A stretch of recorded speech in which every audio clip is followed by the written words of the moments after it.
Storytelling Cafe, and it is Tuesday evening. And on Tuesday evening, we have our international young tellers. We are waiting for them to come on board at the moment. I'm sure they're queuing up at the quayside. However, they're wherever they are, on their mountains and lakes and generally around the world. Obviously, their various taxis haven't arrived yet. So um, we're uh, this Friday. I will announce this. We have the magnificent Despina from Greece, and Baba C. Would you be on hand to introduce Despina this It'd be Friday? my honor. Thank you very much. Marvelous. And we're in the midst of preparations for the 2023 Marrakesh International Storytelling Festival. And plans are hot afoot. The 12th, but if you're listening out there and you want to put it in your diaries, it's the 12th to the 19th of February 2023. We are supported as usual by a magnificent selection of riads that are providing accommodation for the store for many storytellers. And therefore, if you're coming as a guest, so Simona's coming back in. We can't pretend that. She had to save her tomatoes. Yes, so we're being supported by a magnificent selection of riads, and if you're coming to the festival, the way to enjoy the festival most is to book into one of the riads as supporters because those riads will be hosting storytellers, and therefore you're going to have a magnificent festival. We're making it bigger, better, more fantastic. So far, if everything works out as it should, we have storytellers from Kenya, from Nigeria, from across the United States, Canada, India, various countries in Europe, and and Britain, the United Kingdom. We are in the continent of Europe, even though we are not currently part of the conglomeration, the EU. But well, people say we're free from Europe. We're not. We're actually part of Europe, but we're not part of Asia or the Americas or Australasia. We are a European country. John Rowe, I was scolded. I was told that Great Britain was not, the people in Great Britain were not Europeans. They were either British, Scottish, Irish, Welsh, or whatever. No, but they did not consider themselves European. No, that's very different. They're talking about something very different. Okay, you just confused me. We are Europeans because Britain is part of Europe. On the continent, is part of the continent of Europe. But that was my interpretation. But I was told you are correct. You are correct. They obviously thought you meant the European Union, which is a totally different thing. But there are people in this country that are as confused as you. So don't sweat it. However, but when I last looked, if we were part of North Africa, I'd be very happy because it would be easier to get to Morocco. And of course, historically, all the continents were joined together. That's how Pangea. Yeah, so that's how people walked out of Africa from our origins in whichever part of Africa it's there's current things that maybe think it's, or might have been even earlier than Rift Valley, but that's been, but it's still Africa that we all originated. So let's you know, continents, countries, and so forth.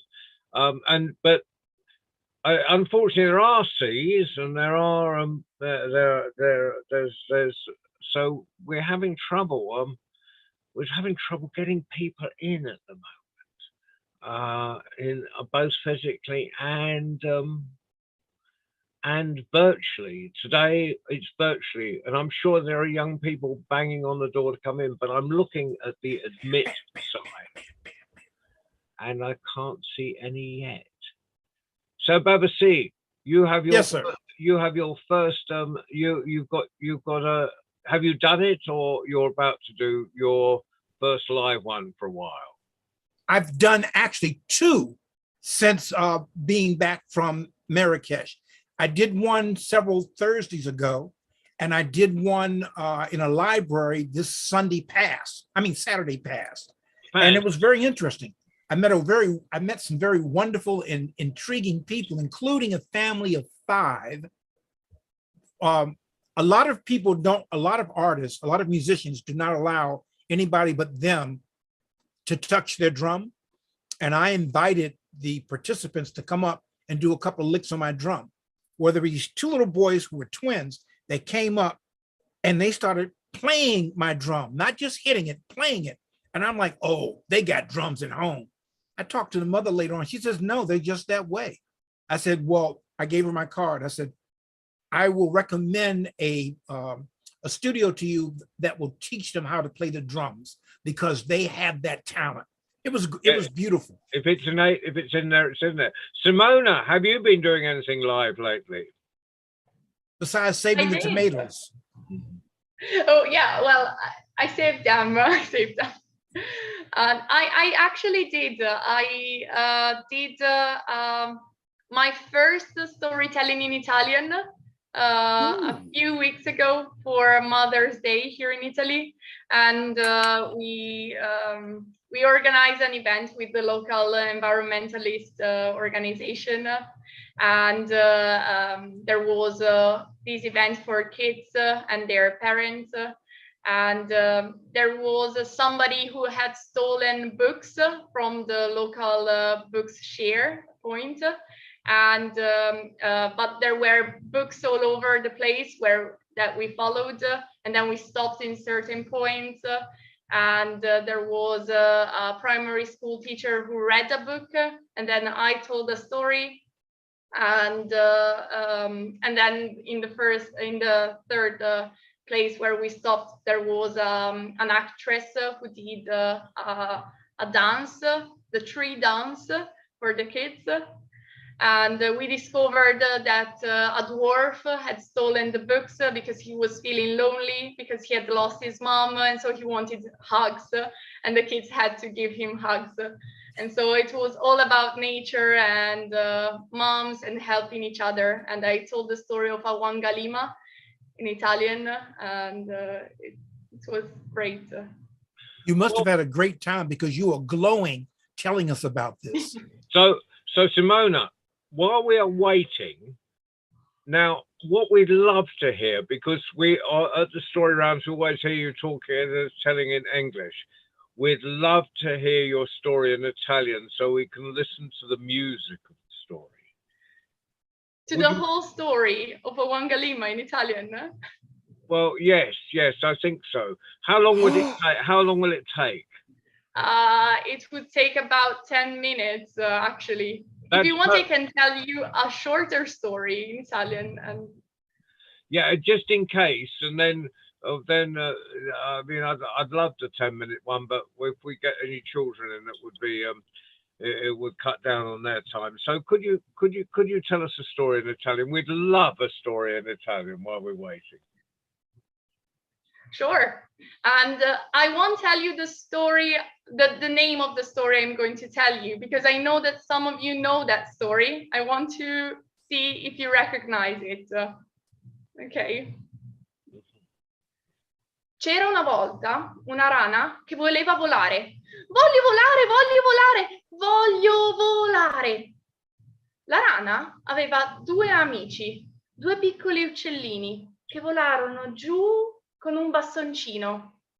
Metti il bastoncino in bocca, mettilo in bocca e quando siamo nel cielo non aprire mai la bocca. E quindi la rana afferrò il bastoncino e due uccellini volarono su nel cielo e era bellissimo nel cielo.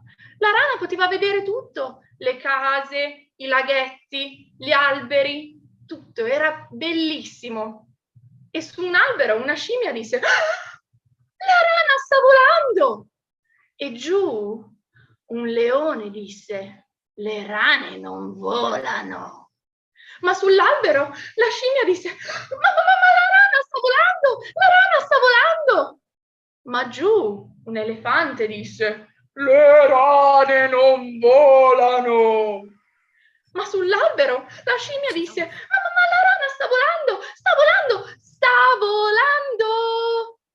E giù una giraffa disse: ma le rane non volano! E su nel cielo la rana poteva sentire tutto. Voleva che tutti sapessero che lei poteva volare. E così disse: io sto volando! E splash! La rana cadde in un laghetto e iniziò a nuotare verso riva. Ah, non voglio più nuotare, mai più nella vita. And this is the end of the story. I think Mike recognized it.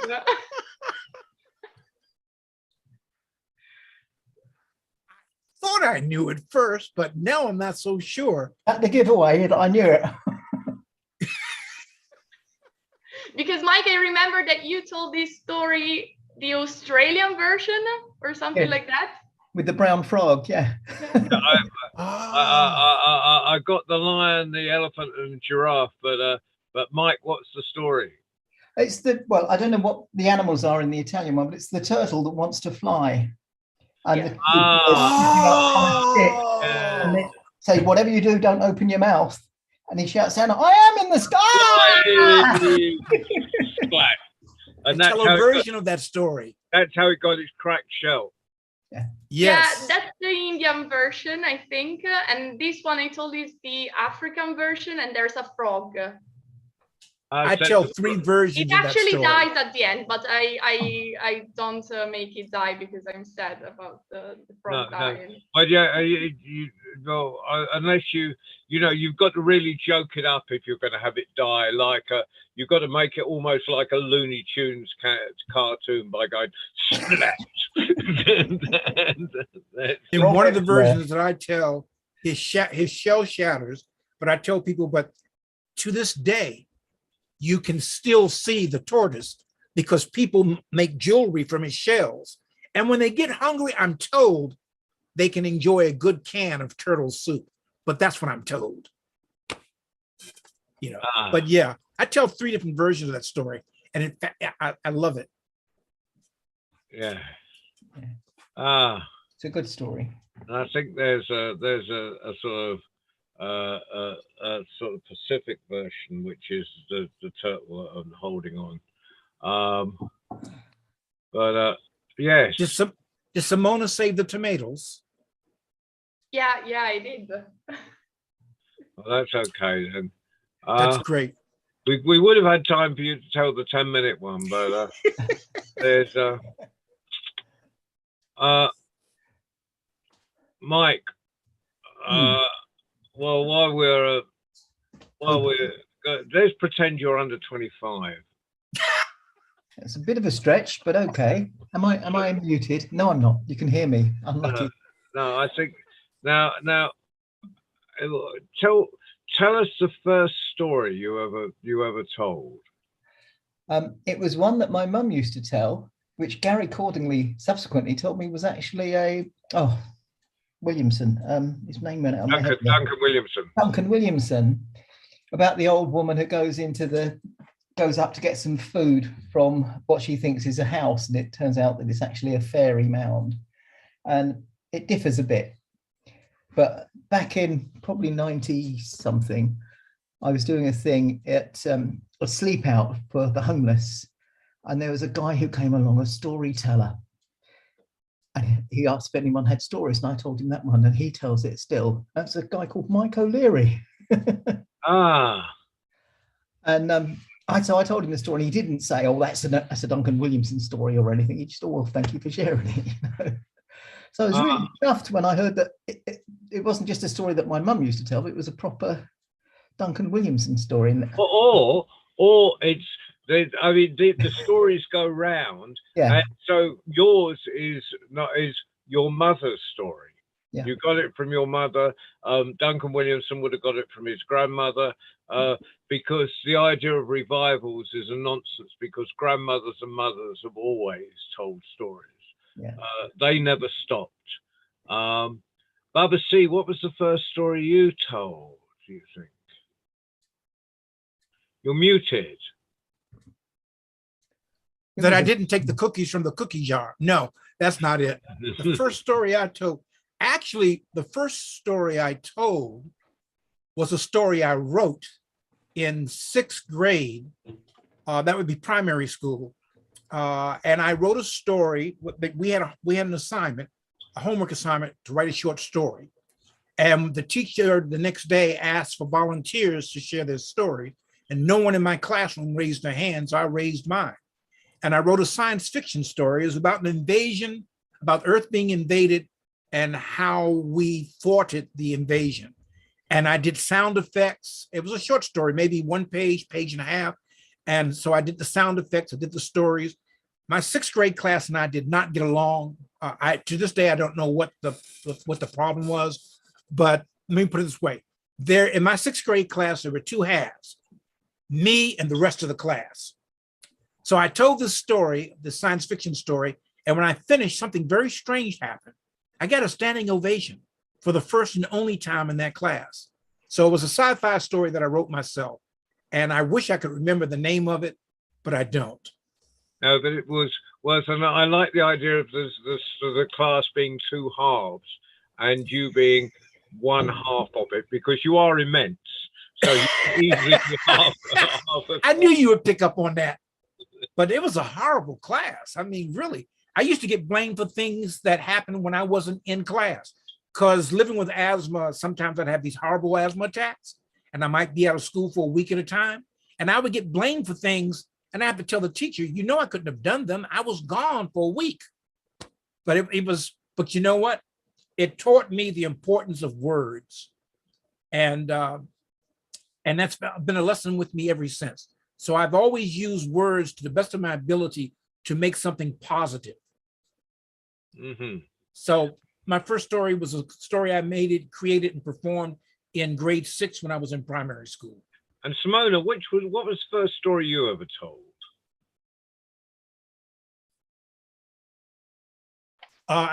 She's the still. first one I can remember. Oh, can you hear me? Yeah.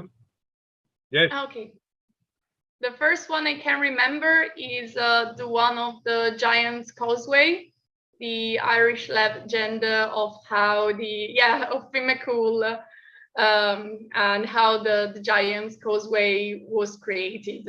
That's the first ever I remember telling, and it was 2 years ago almost. So it's a recent journey. I can't remember what was the first one. I think possibly Rory with No Story, or even a story that I don't tell anymore because I can't remember it. It was how dragons came to China, a Chinese story, and it was a beautiful story, but I can't remember it at all. So yeah, I know the first story I can actually remember being that stuck in my head, that sort of one of those childhood things that get you that sort of the magic of words was the Tinderbox, which is a sort of fairy tale. And there used to be these, and Mike, in fact, he would know, we used to have the Ladybird books of, and we only had about 2 in the house, but they were of fairy tales and or wonder tales, and they had these magnificent illustrations in. But just the one page that sticks in my head was the dogs that were guarding, the one with eyes as big as saucers and the other with eyes as big as dinner plates. And I just, that image would sit in my head, not as a nightmare. I just, wow, that, so just, but, using the power of simile. I didn't know what a simile was, but I really liked that description. So that was interesting. So John, yeah, you just reminded me of something. When I was pretending to be a very small child, my grandmother on my mother's side used to read to us from a book from an encyclopedia. I think it was called Childcraft Encyclopedias. Anyhow, she read a story about a group of about a family who lived in a building during a snowstorm, and the wires for the electricity had come down, and a repair crew came out to fix them. Well, either that day or shortly thereafter, we actually had a snowstorm where the wires came down right beside our building, and I watched the repair crew fix them. So I don't remember the name of the story, but I have this image. But that is indeed the power of story. Yes, yes. And it's interesting that Mike again will remember these, that encyclopedias were a great source of stories. Right. And I remember we went to the Ideal Home exhibition, which was at with a big exhibition hall in London. It was one of the yearly outings, and there's always encyclopedia salesmen there. And we bought. I mean, we're talking post-war, so anything that came into the house was kind of, rationing had just come off. And so anything that came into the house was exciting, I mean, all the books in the house were from pre-war until, and the children's books that came in, were few and far between. But we bought a set of Arthur Mee's children's encyclopedias. Mike had a set as well. I know that.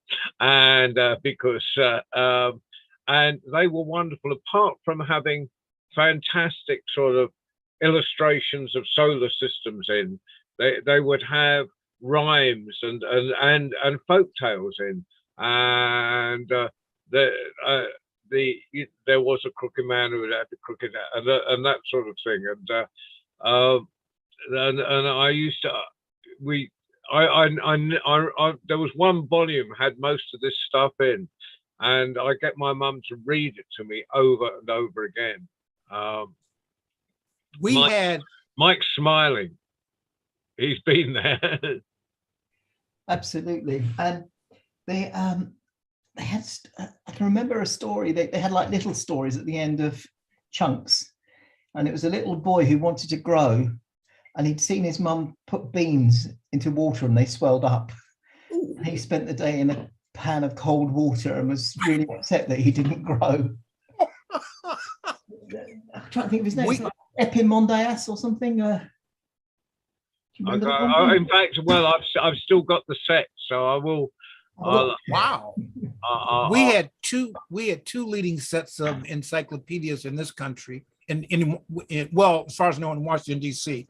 One was I think was called Childcraft Encyclopedia, and the other one was wait for it, the Encyclopedia Britannica. Yes. Yes. We could never afford the Encyclopedia Britannica, and besides, neither could we. That was for grown-ups. That was for grown-ups. Right. So we had Childcraft, and then at some Take another point, piece. both of them, all the so-called encyclopedia sets began to offer updates, I guess for a nominal additional price. But yeah, I remember reading the encyclopedias, and I probably read all 28 or 30 volumes. And the reason why there were 28 volumes, there was one for each letter. Then we had an atlas or a map one. And then I forget what the other two were, but they were for specific things. And so I think there were like 26, 28, I think 28 books in the set. Yeah, I can remember yeah.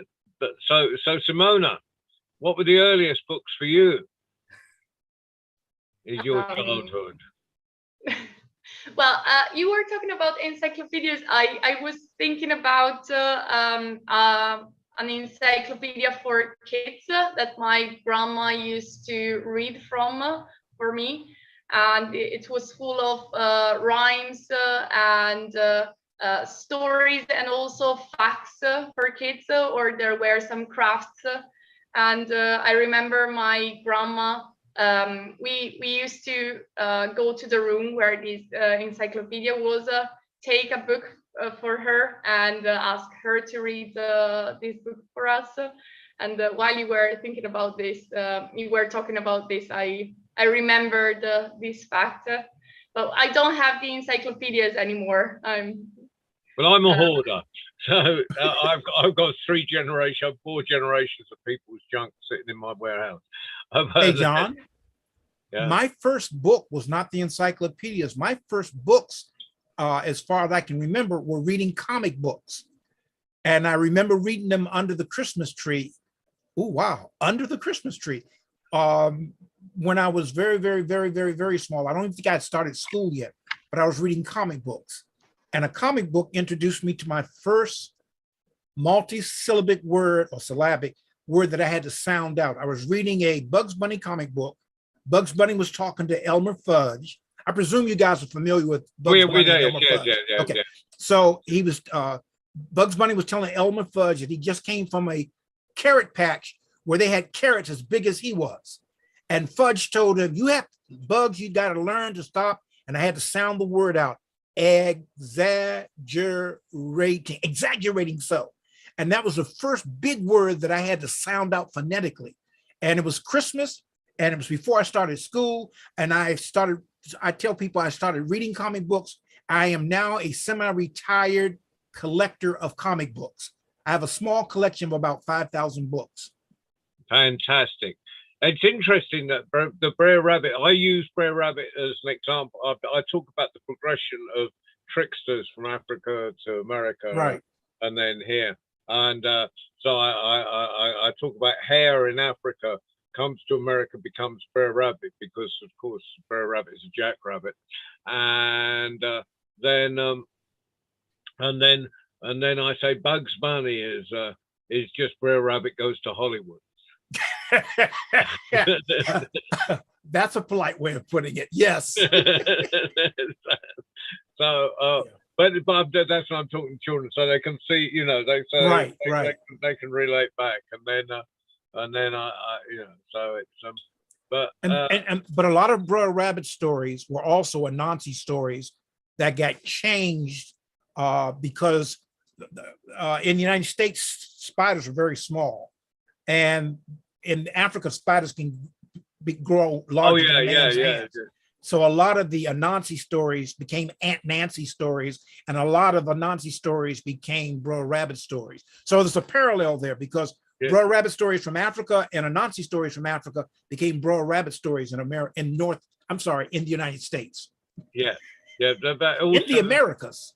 In the Americas, because there's Brer Rabbit down in Brer itself, is, right. It comes, is the in the French in the French speaking parts of Caribbean.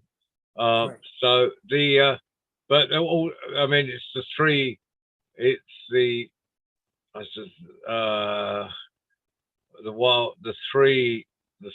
tricksters through the spider, the hare, and the wild dog, isn't it? The three. See, in the States, it would be the spider, rabbit, fox, and often coyote if you're telling indigenous people stories. Yeah, and of course, Spider-Man is indigenous. Yes. That goes indigenous. So that's kind of interesting.